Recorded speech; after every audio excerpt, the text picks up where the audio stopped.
Huomenta YouTube ja tervetuloa uudelle videolle.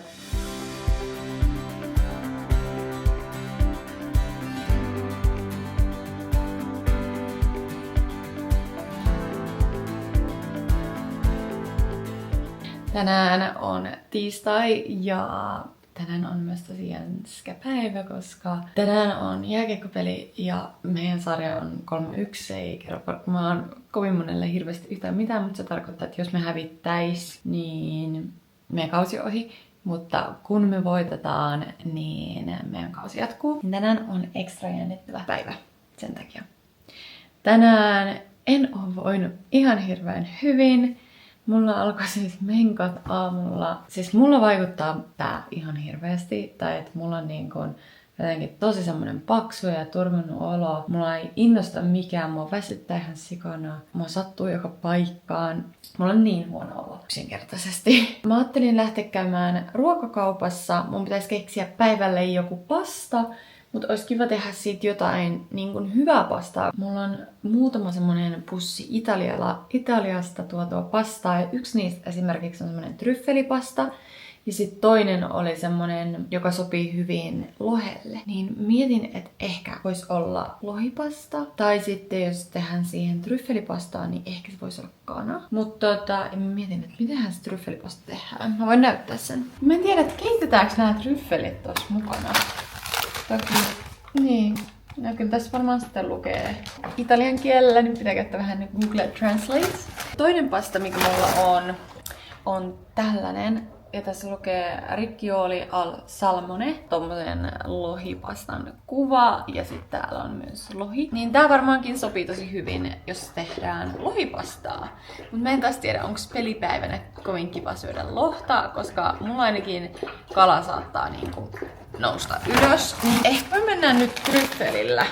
Ja täällä on sisällä joku ohje. Ei täällä ihan hirveän montaa tryffeliä ottaa, täällä on ihan vaan pari laitteista tohon keskelle. Täällä on, että keitä 0,5 litraa vettä. Tää vielä näyttää yksi juttu, koska mä oon myynyt siis nyt aika paljon vähän niin kuin näiden Vinterissä. Mutta tää nimi on Marko. Tää on ihan sairaan fiksu ja siis silleen tehty niin helpoksi. Joku ostaa sieltä mun Marko-sovelluksesta jonkun tuotteen, niin mulle tulee postia, kirjekuori. Ja mitä täällä sisällä on? Tämmönen Markon kirje, tämmönen valmiiksi maksettu labeli, joka on siis tämmönen tarra, joka vaan irrotetaan sitten ja liimataan tähän pakettiin, kun sä oot paketoinut. Sitten kun sä oot paketoinut ton, laittanut ton tarran, postitarran, niin sit siinä tulee myös tällainen mukana. Näkyy millaisia postilaatikoita täällä Sveitsissä on. Eli ne on tommosia pieniä luukkuja, tohon yläpuolelle meiltä tulee aina kirjeposti ja sitten tuossa alapuolella on tommonen luukku, johon periaatteessa kukaan vaan pääsee käsiksi. Niin sitten tää lirpake laitetaan vaan siihen postilaatikon reunaan näin ja mä laitan sen mun oman paketin sinne postilaatikon sisään, niin sit kun postilioni on tuomassa mulle seuraavaa postia, niin hän ottaa ton paketin mukaan ja laittaa sen taas eteenpäin.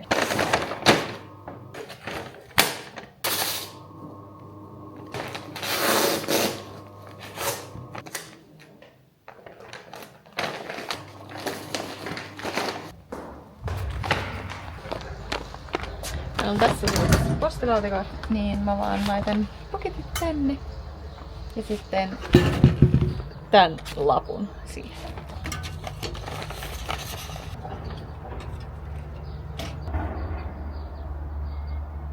Joo, toi on kyllä ihan oikeesti sairaan helppoa ja siis on niin kiva, että pystyy tolleen helposti laittaa nyt paketteja postiin, koska tulee helpommin kierrätettyä omia vaatteita, koska mulla ainakin on tosi usein silleen, että vaikka onkin kivoja vaatteita ja semmosia, mitä varmasti niinku vois käyttää ja näin, mutta sit kun mä haluan kuitenkin kesää vasten aina uusia värejä ja uusia malleja, niin sit on ihan kiva, että voi laittaa täällä myös niitä vaatteita myyntiin, ettei tarvitse raahaa kaikkea aina Suomeen ja sit myydä siellä niissä kanavissa, mitkä on tuttuja, jotkut Vinted ja Tiset YMS.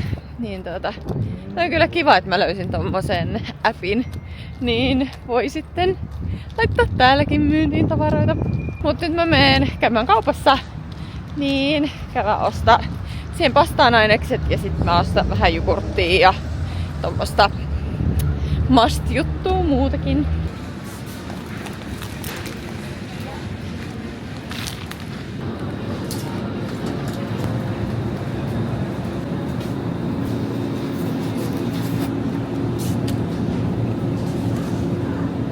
Mä otin vähän tommosia mysliaineksia, kookoshiutaleita ja sit mä otin myös tämmösiä kuivattuja mansikkoita. Niin mä ajattelin tehdä ite mysliä, niin katsotaan miten se onnistuu. Okei, mä tulin nyt just kaupasta, niin katsotaan mitä mä ostin. Mä ostin ensinnäkin itselleni kukkia, koska niissä oli jotenkin ihanat värit. Mä olin oksa haistaa. Kaupassa aina kun ostaa kaikkea, niin kerää semmosia pisteitä ja sitten niillä pisteillä pystyy ostamaan semmosia kausituotteita. Nämä on ollut ihan sikakäteviä, siis ihan ruoan säilymiseen, niin mä otin tällaisen ilmaistuotteen. Tän vadelmia. Mä oon puuraloppunut puurahiutaleita. Pakko sanoa, että mä oon tosi kriittinen puurahiutaleista. Tai niin kun Suomessa mä en voi niin kun vaikka eloveenaa syödä tai en voi siis mitään suomalaisia kaurahiutaleita. Mä tilaan kaurahiutaleet Jenkeistä. Kuulostaa ihan hirveelle, mutta näin se nyt vaan on. Muistan, kun mä olin lentoemäntä, niin yksi kollega suuttui mulle siitä, että mä kerroin, että mä aion ostaa kaurahiutaleita, kun me matkustettiin nykin. No, mutta kuitenkin, koska siis nämä kaurahiutaleet pitää olla tällaisia oikeasti kovia, kokonaisia, vaikka on niitä eloveenan suuria kaurahiutaleita, ne on liian pehmeitä. Niistä tulee siis semmoista velliä ja sellaista limasta puuroa, niin mä en tykkää. Siinä pitää olla jotain vähän purupintaa. Sitten on suklaamaitoa, tässä on protskuu 12 grammaa, niin 2,5 desistä. Tästä mä tykkään tehdä smoothieita, tykkään laittaa tätä jätskiin, tai tehdä jätskiä tästä. Ja chia puddingia. Siis mun chia puddingiin tulee tätä ja cheesiemeniä. Ja siitä tulee ihan sairaan hyvää. Se on ihan kuin jotain niin kuin suklaavanukasta. Sain toinen ilmaistuote. Kirsikkatomaatteja, jotka on niin kuin tämmösiä, mitä nää nyt on? Biopusseja. Mä ostin tämmösiä kuivattuja mansikoita ja kookoshiutaleita. Sitten mä ostin kahvia, kermaa, kreikkalaista jogurttia 0%.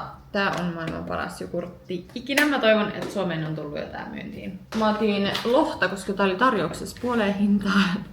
Ja täältä pitää oikeasti käyttää näitä tarjouksia hyväksi. Mutta siis mä ajattelin, että huomenna voi tehdä sit sitä lohipastaa sit toista pastasta. Tää oli puoleen hintaa myös kanaa, tai 40%. Tällaiset ostokset. En nyt yhtään muista, mitä mulla meni. Ehkä 70. Ihan ekana mä en tehnyt nää kanat.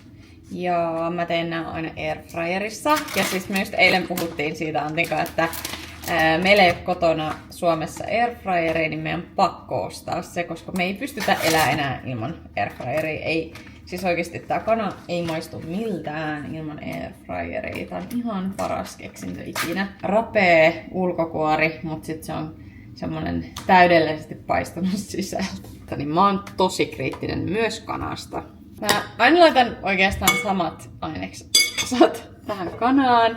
Mä laitan aina oliiviöljyä, vaikka airfryerissa ei välttämättä nyt tarvisi olla, mutta musta tuntuu, että siihen tulee kuitenkin vähän rapeampi pinta, kun laittaa oliiviöljyä. Ja mun mausteet on pippuri, suola tietenkin, basilikaa, sipulijauhetta, valkosipulijauhetta, cayennepepperiä ja viimeisenä vielä hunajaa.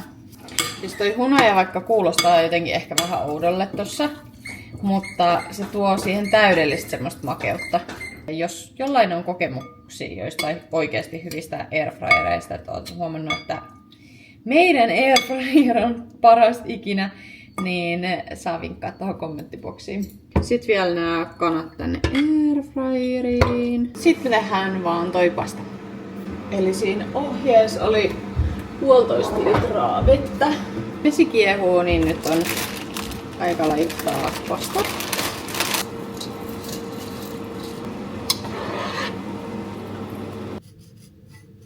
Siis okei, nam.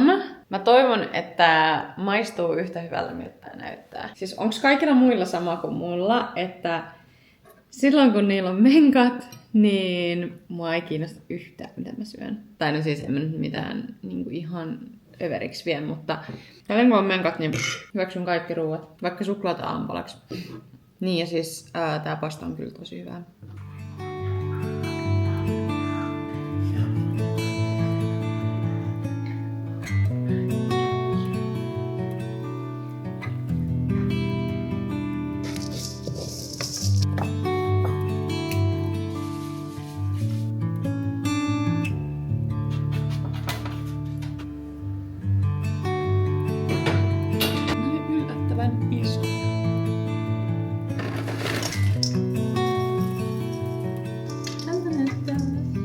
Mä laitoin nyt ton Active Trackin päälle, niin mun ei tarvi ihan koko aikaa kiinnittää huomioon siihen, että onko mä tuossa kuvassa vai en. Mutta mä kävin freesaan justiin mun kiharat, mä tein Dysonilla.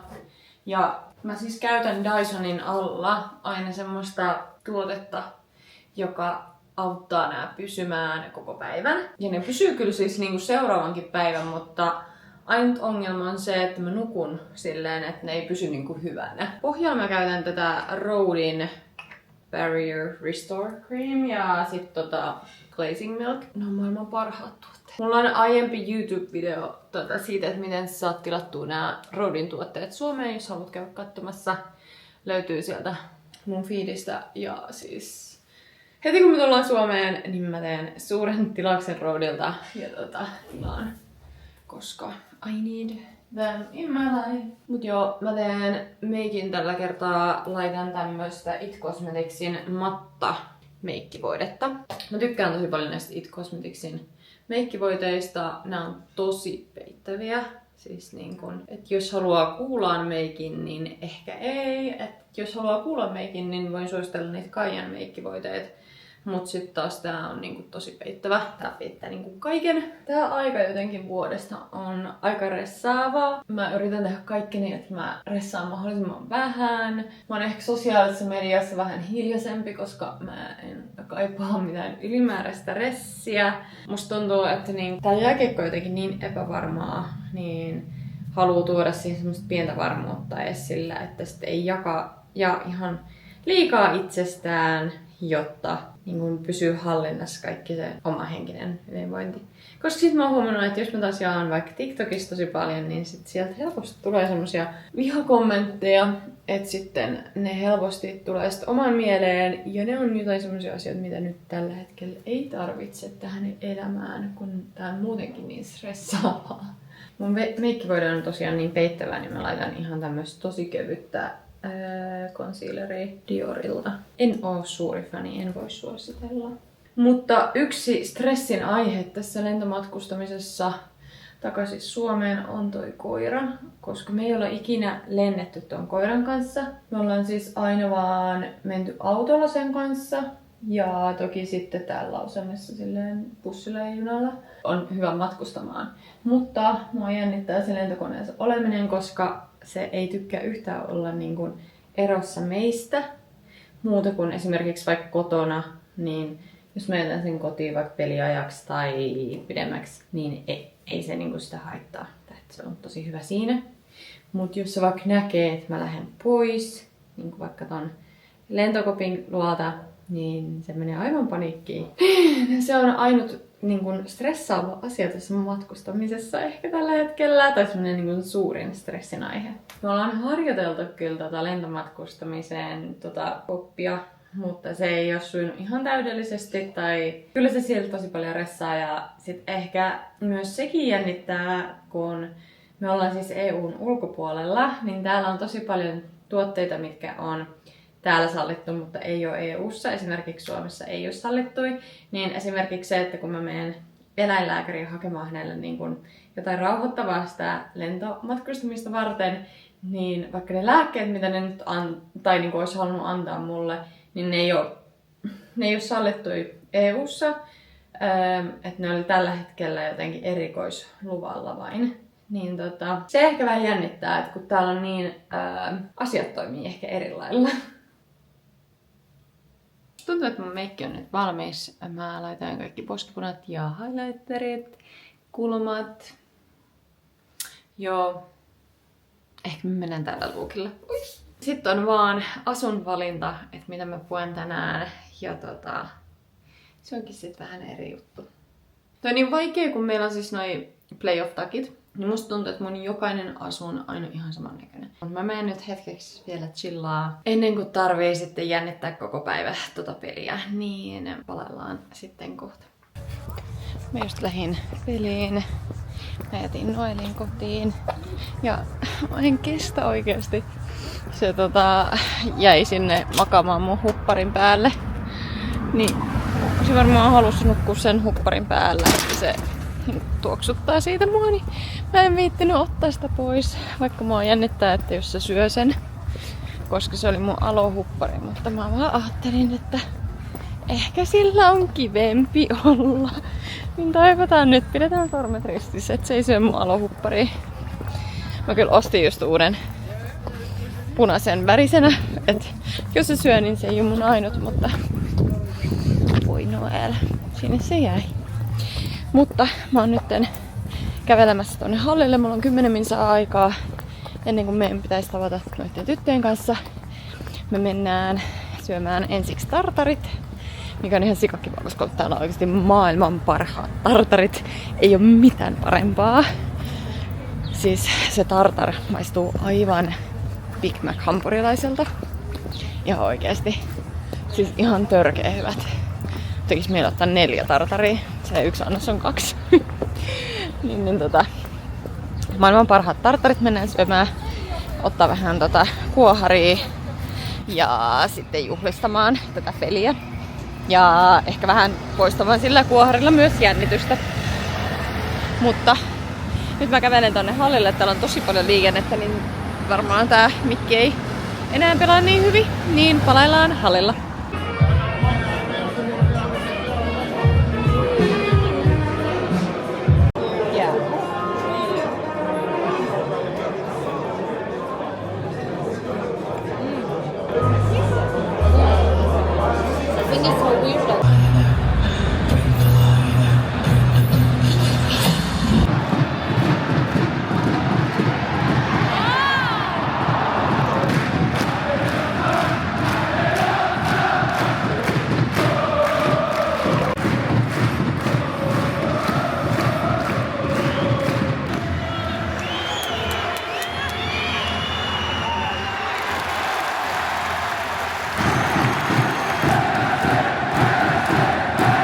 Tultiin just kotiin ja Antti voitti tällaisen parhaan pelaajan palkinnon ja lausunnesta saa aina tämmöisen korin, jossa on kaikkia tämmöisiä ruokajuttuja.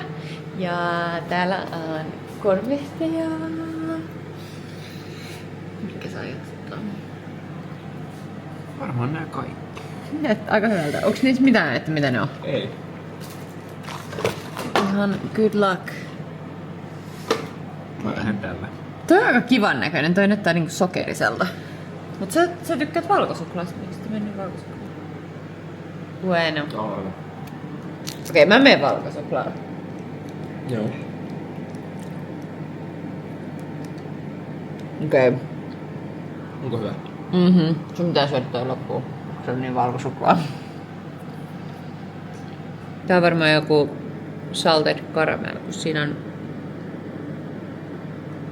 Hei, tiedätkö mitä pitää huomenna muuten tilaa? No. Glazer. Onko se glazer? Joku glaze donuts. Crispy creme vai? Niin. Niitä ei mitään, tiedä. Glazed donuts. Okei, nyt maistan tätä.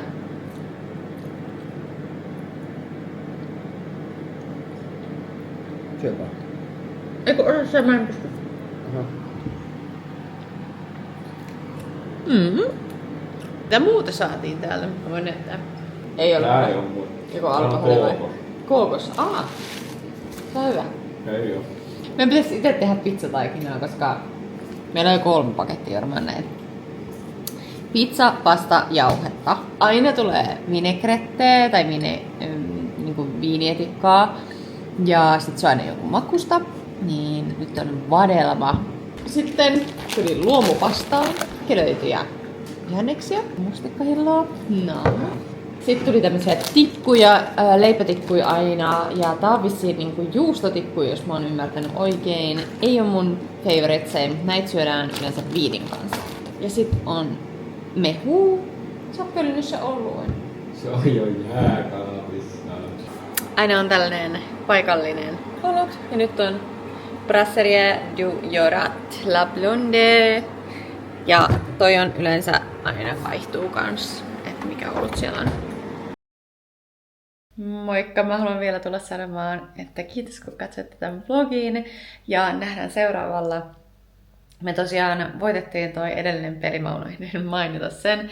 Mulla oli tossa lopussa mennyt noin nauhoitukset silleen, että aina kun mä olin painanut press play, niin sitten se ei ollutkaan enää nauhoittanut, mutta joo. Elikkä voitettiin, joten on uusi pelipäivä taas tänään. Ja tänään on vieras pelipäivä, niin pitäkää kaikki meille peukkuja, että meidän pelit vielä jatkuu. Eli pelit on tällä hetkellä 3-2. Niin jos me voittaa tää peli, niin ollaan tasoissa. Ja sitten lauantaina on mahdollisuus päästä finaaliin. Mutta mennään yksi asia kerrallaan ja toivotaan tälle päivälle voittoa, että päästään jatkamaan tätä kautta vielä hetken aikaa. Mutta kiitos vielä tosi paljon, että olitte mukana katsomassa vlogia ja nähdään seuraavalla videolla ja muista laittaa kanava seurantaan. Moikka!